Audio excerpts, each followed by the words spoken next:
Today, we're diving deep into the world of semiconductor manufacturing. It's an incredibly complex, high-stakes game. We're going to explore how artificial intelligence is completely changing how we build the chips that power, well, everything. We'll see how it's boosting quality and maximizing what's called yield, which is really just the number of good working chips you get from each run. All right, let's jump in. So here's our game plan. First, we're going to get a handle on just how challenging chip manufacturing really is.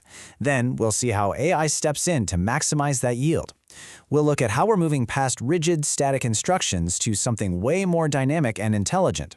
We'll also cover how AI can predict problems before they even happen and use powerful language models to figure out the why when things go wrong. And finally, we'll wrap up by looking at what this all means for the future, a brand new partnership between people and AI. Okay, let's set the stage. Making a computer chip is, without a doubt, one of the most precise manufacturing processes humans have ever invented. You're talking about hundreds of perfectly timed, perfectly calibrated steps to build things that are smaller than a virus. The complexity is it's hard to even wrap your head around. And as you're about to see, there is absolutely zero room for error. And when I say zero room for error, I mean it. We're talking about a world where a single misplaced atom, a tiny flicker in temperature, or one microscopic speck of dust can take this marvel of engineering and turn it into a worthless piece of silicon. The consequences aren't small, they're immediate, and they're absolute. One tiny mistake, and the whole thing's a bust. And of course, that brings us to the bottom line. When you're manufacturing millions upon millions of these chips, even a tiny 1% improvement in yield, that's the percentage of good chips you get, it doesn't just save a little money. It translates into massive cost savings. We are not talking thousands here. We're talking billions. And this is the massive financial challenge that AI is being brought in to solve. So how in the world does AI actually do this? It's not about just finding one little mistake here or there. It's about understanding the entire, incredibly complex system. You can think of AI as the ultimate quality control expert, one that can see and process information on a scale that no human or even team of humans ever could. So what's AI actually doing? Well, it's not just one thing. It's like a central nervous system for the entire factory. It's constantly looking at these huge streams of data coming from every single machine. And that lets it make real-time adjustments on the fly, catching potential defects before they have a chance to ruin a whole batch of chips. And the result? Way less waste, more usable chips, and yeah, a direct and really significant impact on the bottom line. Okay, this brings us to the first really huge innovation here: dynamic process control.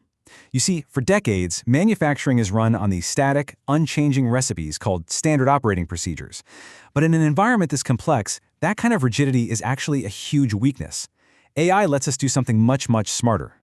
It's called dynamic process control, or DPC for short. And that word dynamic is everything.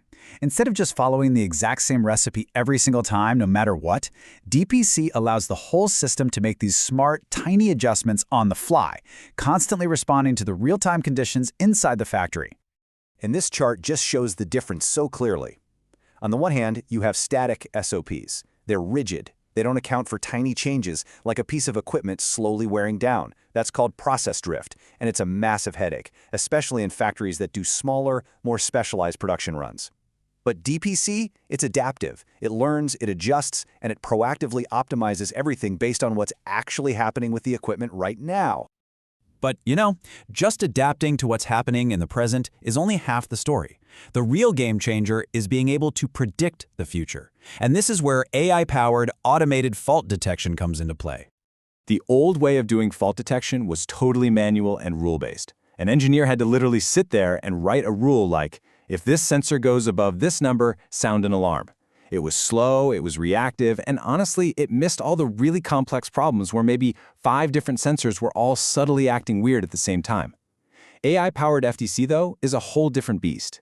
It uses machine learning to look at all the data at once, and it can spot these faint patterns that are completely invisible to a person. You can really see the evolution here. We went from just reacting after something already broke to using AI to understand why things are breaking right now. But that final step, predictive modeling, that's the holy grail. The AI can see the little clues that things are starting to go wrong, which lets engineers step in and prevent the failure from ever even happening in the first place. And here's the part that's just mind-blowing.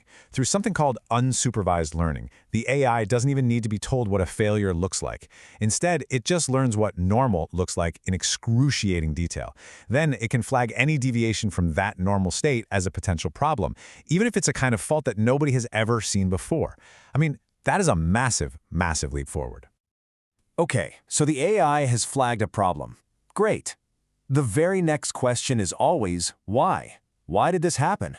Finding that answer, the root cause, can sometimes take an engineer days or even weeks. But now, large language models, the same technology behind tools like ChatGPT, are speeding this process up like you wouldn't believe.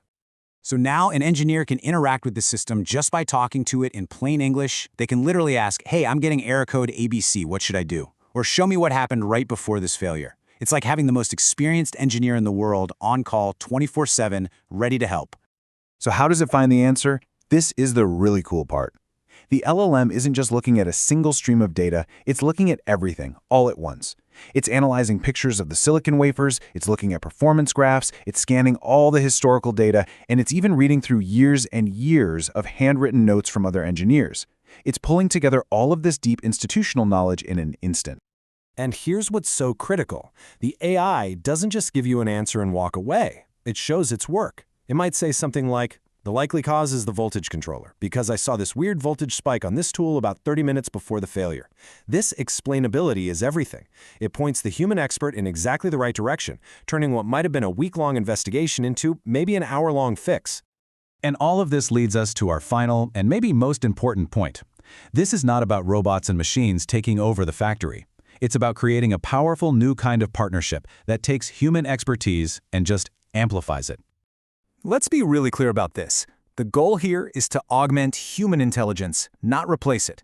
The AI is a tool, an unbelievable, incredibly powerful tool, for sure, but it's there to handle the tedious, massive data analysis which frees up the human engineers to do what they do best: solve tricky problems, innovate, and use their intuition. And the future of this is this idea of AI co-pilots. Just imagine a personalized AI assistant for every single engineer on the factory floor.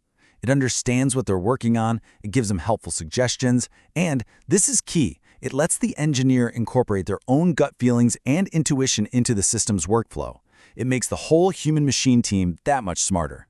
So that leaves us with one final thought to chew on. We've seen how AI can perfect a process that already exists, right? Preventing errors, maximizing output. But the really exciting question is what happens next? What new kinds of chips, what new technologies, what incredible innovations become possible when our smartest human experts are amplified by the most powerful analytical tools we've ever created? Now that is the new frontier.